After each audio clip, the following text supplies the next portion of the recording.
Halo pemirsa, selamat datang di Zal Motor Channel. Untuk kesempatan kali ini saya akan memberi tips bagaimana cara melawat mobil setelah kita membeli mobil bekas ya, seperti itu.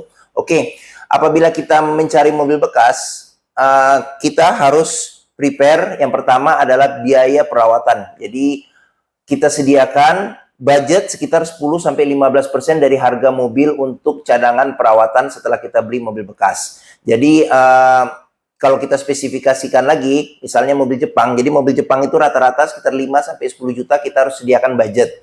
Untuk mobil Korea, Cina, dan Malaysia, kita bisa prepare budget sekitar 10-15 juta untuk perawatan setelah kita beli mobilnya. Terus untuk mobil mewah, mobil Eropa atau mobil Amerika, itu kita sediakan sekitar 15-30 juta untuk budget cadangan apabila kita beli mobil bekas tersebut. Seperti itu. Jadi ini cadangannya juga tidak seperti itu, jadi fluktuatif. Jadi kita prepare cadangan yang maksimal saja agar kita merasa nyaman apabila kita telah membeli mobil bekas. Oke, apa saja yang perlu kita cek? Yang pertama kita cek mesin. Jadi bagian apa saja yang perlu kita cek dalam mesin? Yang pertama itu di oli ya. Jadi oli sebaiknya kita ganti. Jadi karena apa? Karena kita tidak tahu sejarah pemakai sebelumnya, jadi oli apa saja yang dipakai, jadi itu seperti seperti darah di dalam mobil. Jadi oli mesinnya itu kalau kita ganti itu kondisi mesin jadi fresh. Jadi kita lihat juga jika di oli yang sudah kita keluarkan itu ada seperti sludge atau ada kerak atau ada guram-guram seperti itu, sebaiknya kita lakukan flushing juga. Karena apa? Karena flushing itu dia menguras semua oli yang mungkin masih terendap di dalam mesin sehingga semuanya keluar. Setelah keluar semua barulah kita ganti dengan oli baru sehingga mesin kondisinya jadi fresh. Terus habis itu juga filter oli juga jangan lupa kita ganti. Jadi sayang kalau kita oli sudah bagus tapi filter olinya juga masih kotor, nanti akan bercampur lagi ke dalam mesin. Nah, untuk filter oli itu sebaiknya sih setiap pergantian oli mesin kita ganti, cuman kalau sampai 2 kali juga nggak masalah. Dan oli pun juga setiap 5.000 km sebaiknya diganti. Walaupun saran dari produsen oli bilang bisa tahan sampai 10.000 atau 15.000, tapi kalau saran dari kami setiap 5.000 ganti. Karena apa? Karena ada saatnya mobil mesinnya berjalan terus tapi kilometernya rendah karena jalan di tempat macet terus, seperti itu. Oke. Terus sama saringan udara yang ada di mesin itu juga perlu kita cek. Jadi kalau saringan udaranya kotor perlu dibersihkan. Jadi dibersihkan bisa dengan kompresor udara, jadi dibersihkan. Atau kalau misalnya memang sudah terlalu kotor dan terlalu hitam, sebaiknya diganti. Oke, terus sama busi juga perlu kita ganti. Busi juga tidak terlalu mahal, dan kalau busi sudah kita ganti, jadi pembakaran pada mesin jadi maksimal ya, jadi maksimal. Busi pun juga dia yang bagus itu bisa awet sampai 50.000 km, seperti itu. Terus sama tune up juga ya, tune up mungkin di dalam ruang bakarnya dibersihkan juga menggunakan chemical dan semuanya disetting ulang atau di remap sehingga kondisi mesin bisa jadi fresh lagi, seperti itu. Oke. Terus yang kedua yang perlu kita periksa adalah di rem, karena rem ini krusial ya. Jadi selain mobil jalan, mobil pun juga harus berhenti ya, apabila ada halangan-halangan di depan, seperti itu. Jadi rem yang perlu kita cek yang pertama minyak rem ya. Jadi minyak rem kita cek kondisinya masih bagus atau enggak. Cuman sebaiknya sih kita ganti karena biaya pergantian minyak rem juga tidak terlalu mahal. Jadi minyak rem diganti, dan sebaiknya juga minyak rem itu diganti setiap 1 tahun sekali, seperti itu. Oke, jadi kalau setelah kita ganti minyak rem itu akan kerasa remnya itu lebih pakem dan injakannya juga lebih enak, seperti itu. Terus habis itu kampas rem juga perlu kita periksa. Jadi kampas rem kita cek, kalau dia kondisinya masih tebal tidak perlu diganti, atau mungkin minta saran dari bengkel yang memeriksanya berapa lama lagi atau berapa kilometer lagi baru kampas remnya itu perlu diganti. Cuman kalau kampas rem sudah tipis sebaiknya diganti. Seperti itu. Tanda-tanda kampas rem tipis itu biasanya injakan rem sudah mulai agak dalam.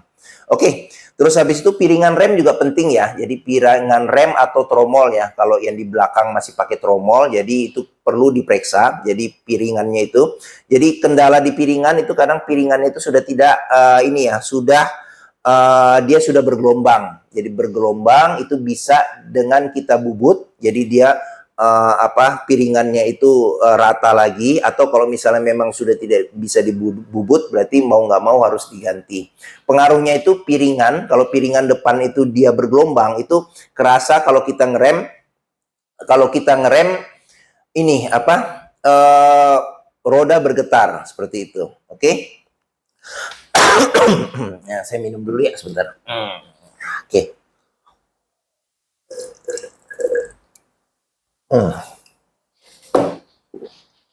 Oke, sekarang kita lanjut. Yang ketiga kita cek radiator. Jadi radiator, yang pertama kita cek tutup radiator. Jadi tutup radiator dia di bagian dalamnya biasanya ada karet. Jadi kalau karetnya sudah keras itu sebaiknya kita ganti berikut tutupnya. Kalau toh juga tidak terlalu ini ya sebaiknya diganti karena tutup radiator juga harganya juga tidak mahal. Terus yang kedua itu kita kuras ya. Jadi kita kuras radiator coolant, kita kuras. Pada saat kita kuras kita lihat kalau misalnya radiatornya itu sudah berkerak atau sudah kotor, sebaiknya kita servis saja. Jadi kita ke tukang servis radiator, dibuka, dibersihin semua bagian kisi-kisi radiatornya sehingga bersih, sehingga pendinginan mesin bisa maksimal seperti itu. Oke. Nah, terus kalau misalnya kita sudah buka radiator segala macam, kita cek juga termostat ya. Jadi termostat itu fungsinya dia sebagai katup buat buka tutup pada saat kalau mesin sudah mulai panas, biasanya katup terbuka sehingga aliran coolant itu bisa ngalir ke semua bagian mesin. Dan apabila mesin itu dingin, katupnya itu tertutup. Jadi itu biasanya kalau mobil yang sudah usia 5 tahun, biasanya katupnya itu sudah mulai kendor ya, seperti itu. Kalau misalnya dia kendor atau dia terbuka terus nggak masalah. Cuman kalau dia problemnya dia ketutup, nah itu bisa overheat pada mesinnya karena aliran dari radiator coolantnya itu tidak lancar lagi seperti itu. Oke. Terus yang keempat kita perlu periksa adalah transmisi. Jadi transmisi itu adalah yang menggerakkan jadi mesin dia berputar melalui transmisi untuk menggerakkan roda seperti itu. Jadi transmisi ada manual, ada matic ya. Jadi kalau untuk oli transmisi itu sebaiknya diganti setiap 20.000.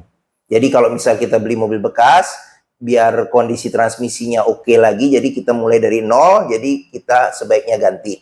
Oke, terus flushing juga diperlukan ya apabila kondisi ada kerak-kerak di oli transmisinya. Terus sama untuk matic dia biasanya ada filter oli ya di transmisinya, jadi filter oli transmisinya juga sebaiknya diganti. Oke. Terus ada hal-hal lain yang perlu kita periksa lagi. Jadi ini mungkin secara bertahap aja. Jadi satu persatu. Yang pertama kita cek juga gardan ya. Jadi gardan itu adalah pemutar di bagian belakang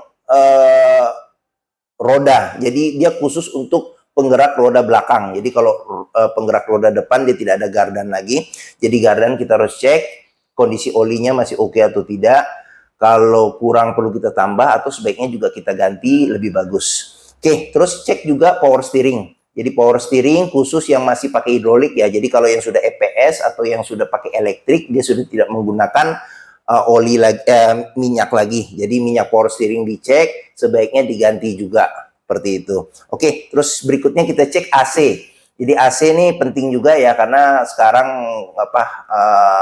sebagian besar mobil harus menggunakan AC ya, kalau enggak kondisi udara di luar kan panas.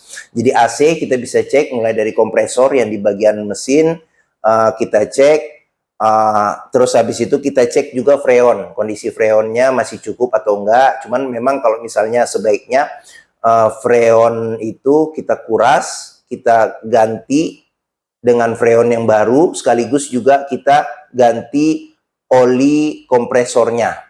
Seperti itu. Oke, terus sama bagian evaporator ya. Jadi evaporator adalah kisi-kisi yang ada di dalam interior ya. Jadi biasanya di bawah dashboard atau kalau yang double blower biasanya ada di bagian plafon. Seperti itu harus dicek juga. Kalau sudah kotor kisi-kisinya sebaiknya dibersihkan atau diservis ya, seperti itu biar AC-nya itu maksimal. Ya, kenapa? Karena kadangkala hal-hal yang lupa untuk dibersihkan di mobil itu adalah di bagian AC ya. Sedangkan rumah aja setiap 3 bulan aja evaporator di bagian dalam serta buat di bagian outdoornya juga harus kita bersihkan seperti itu. Oke, berikutnya kita cek juga suspensi. Jadi suspensi bisa kita cek.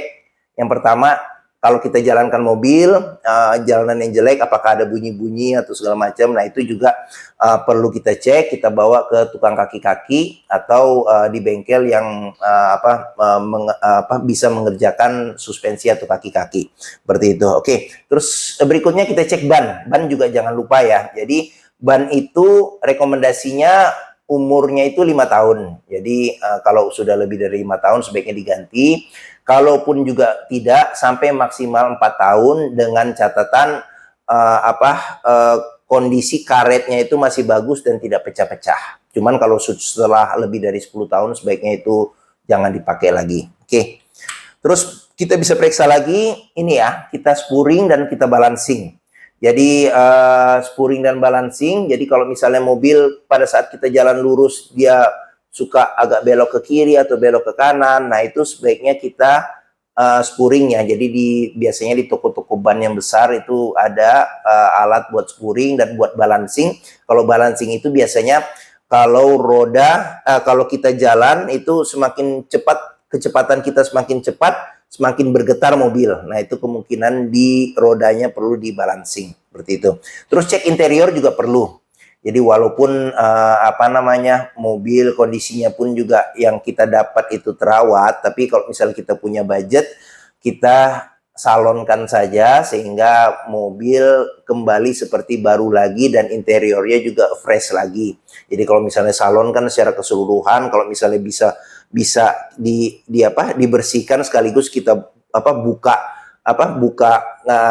karpet dasar, terus habis itu jok juga bisa kita buka, dibersihin semuanya sehingga mobil interiornya segar kembali seperti itu. Oke. Terus karet-karet pintu juga perlu kita cek.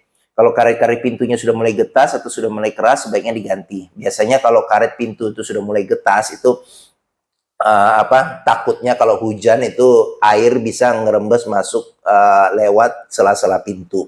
Oke, terus kaca film juga perlu kita ganti kalau perlu. Karena apa? Karena kaca film itu ada umurnya ya. Jadi umurnya dia tingkat tahannya terhadap UV matahari itu makin lama makin turun. Jadi kalau misalnya daya tahannya sudah menurun, itu pengaruhnya jadi kabin akan menjadi panas sehingga AC tidak maksimal kerjanya. Jadi kita bisa cek, kalau misalnya sekiranya kita perlu ganti, kita ganti biar kita nyaman juga di dalam. Oke. Terus habis itu sama cat ya. Jadi cat juga perlu kita cek. Jadi mungkin kalau kita beli mobil bekas kan tidak 100% ya kondisi. Mungkin ada yang merawat mobil sehingga mobil catnya bagus, tapi ada lecet-lecet sedikit yang mungkin bisa kita poles untuk menghilangkan itu atau kita wax lagi. Cuman kalau misalnya memang baretnya itu sudah dalam ya bisa kita repaint lagi seperti itu. Oke. Mungkin ini saja tips setelah kita membeli mobil bekas, apa saja yang perlu kita lakukan, apa saja yang perlu kita sediakan budget. Oke, terima kasih, semoga video ini bermanfaat dan sampai jumpa lagi.